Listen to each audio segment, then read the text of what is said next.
So you clicked on this video probably because you're going to be sailing with Royal Caribbean very soon or in the future, and you want to know what the key program is it worth buying, and what it's all about. So you came to the right person, right video.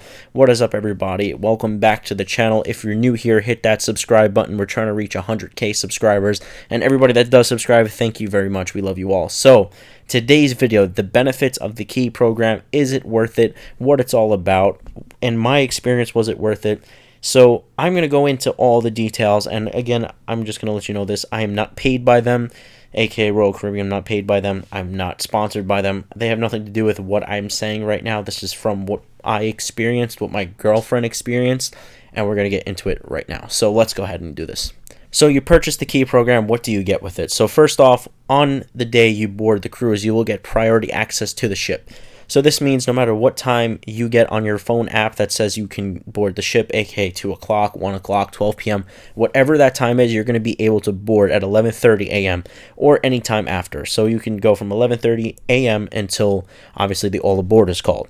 So as long as you're on the ship in between that time, you can literally skip anything it says on the app, and you can go straight to your muster drill, get it completed right early in the morning, and be able just to go explore the ship and have fun. So that's one thing you do get, and I will say in my experience, that's exactly what we did. We showed up at 10:35-ish. We literally got on the ship by 11:15. We didn't have to wait for nobody. We got scanned in really, really fast and easy on the ship by 11 o'clock. We were exploring, did our muster station by 12. We went to go check out our stateroom, which brings me to the next thing you get.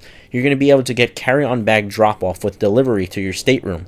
So this is going to be a little tag that you can add on, or you can bring your luggage onto the ship so you can carry it on and bring it straight to the main dining room, where they will take it and bring it to your room for you so you don't have to walk around with it. You can also do this at the port with a tag that you can connect to your bag, and they drop it off to your room. But this is so that way you can carry it on with you. And anything you don't want with you at a certain point, you could just drop it off and they'll take it to your room. Now, we personally did not use this service only because we did not want to lose anything. We had a lot of our personal stuff with us, like in our luggages, so we didn't want nothing to get stolen. Not that it would have gotten stolen, but you never know. We don't want to lose anything that we had. So we just walked around with our suitcases. We only had to wait about an hour and a half for anything to open, so we weren't too worried about it. It got a little bit of annoying tugging it around for an hour, but as soon as we got to our stateroom, we unpacked and had a great time. So that brings me to my next thing. You do get a welcome lunch in the main dining room, and you get stuff off of the key signature menu. So usually that's like a steak from Chops Grill, or they might have stuff from other menus. I haven't seen it changed. Last time I remember that we went on, which was a couple weeks ago, was I think you got a steak from Chops Grill, and you could order that. So we actually didn't use this either. And I know it's kind of a trend here. We're not using anything other than priority access. But we didn't use this personally because we went to the Windjammer instead. It was a buffet style. We felt like it was quicker and easier to do. You're probably going to want to use that lunch since you paid money for this. So I would say you roughly want to pay from $400 to $1,200 in total for two people.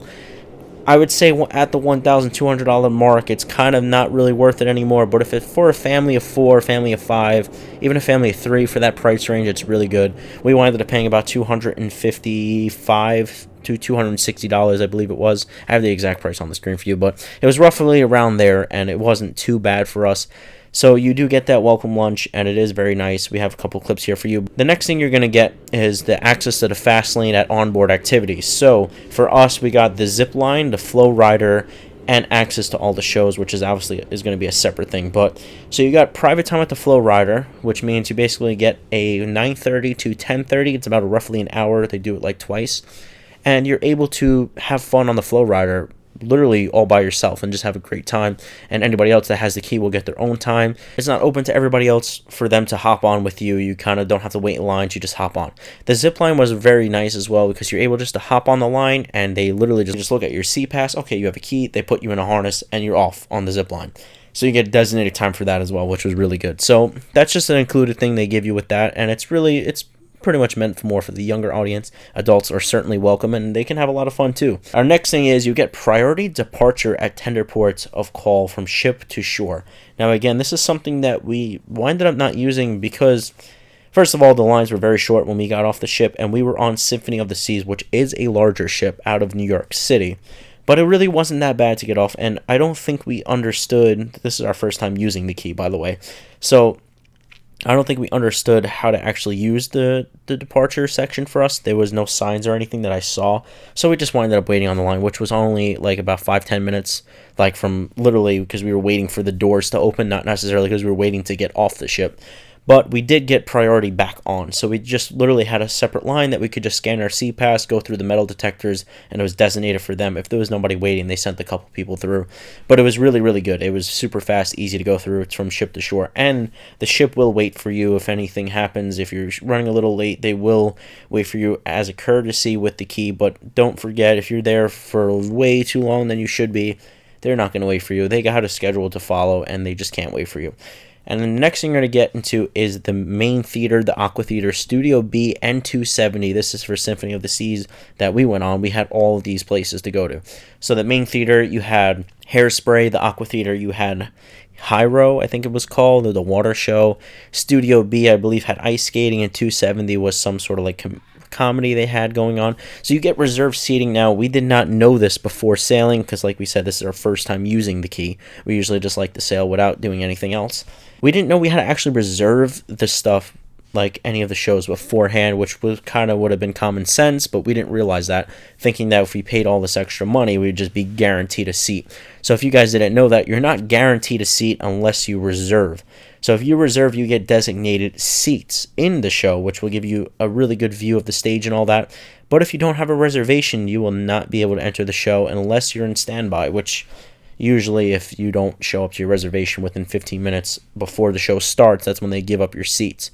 But in this case, we went to guest services and let them know, like, hey, we didn't realize we were supposed to do this. The lady was extremely nice and gave us a little red dot on our pass, which is kind of like a media or like VIP kind of person, like a little sticker that's to let basically the people on the ship, all the employees know, like, hey, this person needs to go through or whatever. Like, and I don't know what they really was meant for, but it basically allowed us to go through anything we needed and wanted to, and they would just let us go. Now, the next thing you're going to get is the surf and stream for one device per person who purchased the VIP package. So if you and your significant other purchased it, you and that person would get one device each. So you would get one device and your significant other would get one device. So we were perfectly fine with that since I used my phone, connected to Wi-Fi, I needed my laptop. I would switch over to my laptop and my phone would lose service, which was fine.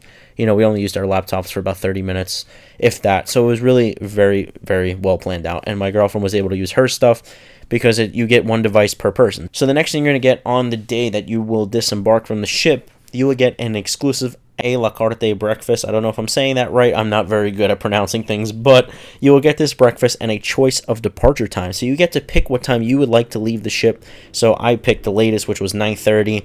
And this was another thing we winded up not doing because we woke up a little bit too late. It wasn't late enough that we couldn't get the breakfast. We just chose not to. We'd rather have went home and gotten breakfast. Only because it was the end of the ship. There wasn't much left. Everyone was exiting. Nothing was really open. The Windjammer was still open for the early morning, but we didn't really want to stay on the ship much longer since we knew the vacation was over. It was kind of bummed out. So we did leave early right after we woke up, and, we just winded up not getting the breakfast, but we did choose departure at 9:30, which, again, I don't think we really used either. We left kind of early. So now that you know the key benefits of the program, in my experience, do I think it was worth it? Necessarily for me and my girlfriend, we both agreed that this was not worth it for us, only because we spent $500 and some on this. Like I said, it's on the screen of what we actually paid for it.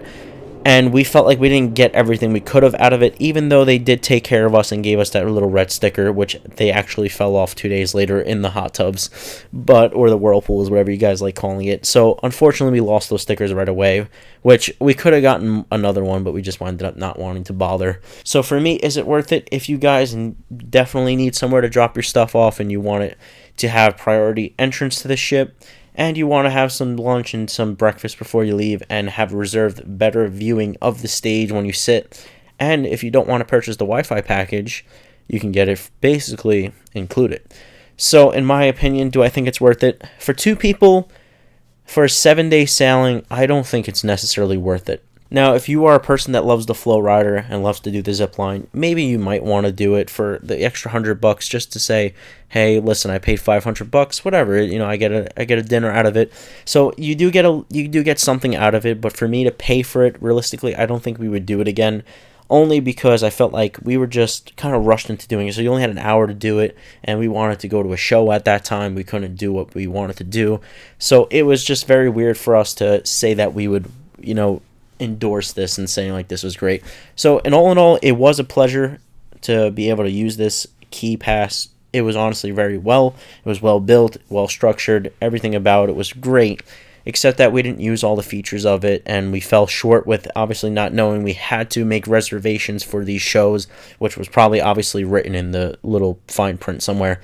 But we didn't realize that, so the only thing we really did enjoy was getting to get on the ship earlier. I think that would be the only reason why we would buy it again, is to be able to get on the ship earlier, because it was super nice to check out the ship and not have so many people around. It was really nice, and plus we also did enjoy the theater shows that we did get the red sticker for, and we definitely needed the Wi-Fi. So if we didn't purchase the key, we would have to purchase the Wi-Fi.